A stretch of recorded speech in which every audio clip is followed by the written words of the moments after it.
தெருநாய் பிரச்சினை தொடர்பாக உயர்நீதிமன்றம் தன்னோட அதிருப்தியை தெரிவித்திருக்கிறது. இது குறித்தான முழு விவரங்களை செய்தியாளர் சக்திவேல் வழங்க கேட்போம். வணக்கம் சக்திவேல், முழு விவரங்களை பதிவு செய்யலாம். நிச்சயமாக வணக்கம் பவித்ரா. தெருநாய் பிரச்சனையை தடுக்க எந்த நடவடிக்கையும் எடுக்காததா தெரியவில்லை என தமிழக அரசு மீது சென்னை உயர்நீதிமன்றம் அதிருப்தியை தெரிவித்துள்ளது.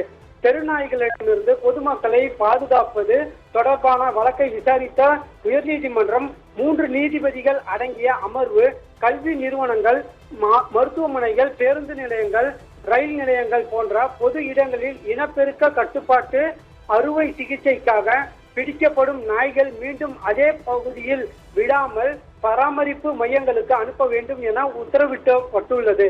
அனைத்து மாவட்டங்களிலும் போதுமான இனப்பெருக்க கட்டுப்பாட்டு மையங்களை ஏற்படுத்த வேண்டும். தடுப்பூசி மையங்களில் போதுமான கால்நடை மருத்துவர்கள், ஊழியர்கள் நியமிக்க வேண்டும். கல்வி நிறுவனங்கள், மருத்துவமனைகள், பேருந்து நிலையங்கள், ரயில் நிலையங்களில் சுற்றித் திரியும் தெருநாய்க்களை அப்பகுதியில் இருந்து அப்புறப்படுத்த வேண்டும் என்பன உள்ளிட்ட உத்தரவுகளை பிறப்பித்து இருந்தது. இந்த உத்தரவுகளை அமுல்படுத்தும் வகையில் அனைத்து உயர்நீதிமன்றங்களும் தாமாக முன்வந்து வழக்குகளை விசாரணைக்கு எடுத்து கண்காணிக்கவும் உத்தரவிட்டிருந்தது. இந்த உத்தரவின் அடிப்படையில் தாமாக முன்வந்து வழக்கை விசாரணைக்கு எடுத்த சென்னை உயர்நீதிமன்றம் நீதிமன்ற உத்தரவை செயல்படுத்துவது தொடர்பாக அறிக்கை தாக்கல் செய்ய வேண்டும் என தமிழ்நாடு, புதுச்சேரி மாநில அரசுகளுக்கு உத்தரவிட்டது. இந்த வழக்கு தலைமை நீதிபதி அரவிந்த் தர்மாதிகாரி மற்றும் நீதிபதி ஜி அருள்முருகன் அமர்வு முன்பு விசாரணைக்கு வந்தது.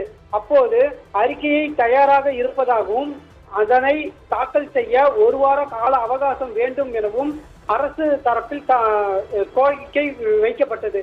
இதனை ஏற்று அறிக்கை தாக்கல் செய்ய 1 வார கால அவகாசம் வழங்கி விசாரணையை ஜூலை 30ஆம் தேதிக்கு தள்ளி வைத்த நீதிபதி, தெருநாய் கடி சம்பவங்கள் தினந்தோறும் நடக்கின்றன. பெரும்பாலும் குழந்தைகள் தெருநாய்களால் பாதிக்கப்படுகின்றனர். உச்ச நீதிமன்ற உத்தரவின்படி மாதந்தோறும் அறிக்கை அளிக்க வேண்டியுள்ளது என தெரிவித்தார். மேலும் தெருநாய்கள் பிரச்சனையை தடுக்க எந்த நடவடிக்கையும் எடுக்காததா தெரியவில்லை என அதிருப்தி தெரிவித்த நீதிபதிகள், சென்னை உயர்நீதிமன்றத்திலும் நாய்களின் தொல்லை அதிகமாக உள்ளது என குறிப்பிட்டார். தெருநாய் தொல்லையை கட்டுப்படுத்த என்ன நடவடிக்கை எடுக்கப்பட்டது என கேள்வி எழுப்பிய நீதிபதிகள், அரசின் அறிக்கையில் வேண்டுமானால் நடவடிக்கை குறித்த விவரங்கள் இருக்கலாம், ஆனால் நேரில் எதுவும் தெரியவில்லை எனவும் உரிய நடவடிக்கை எடுக்கும்படி அதிகாரிகளுக்கு விழிப்புணர்வு ஏற்படுத்த வேண்டும் எனவும் குறிப்பிட்டிருந்தார். பவித்ரா, விவரங்களுக்கு நன்றி சக்திவேல்.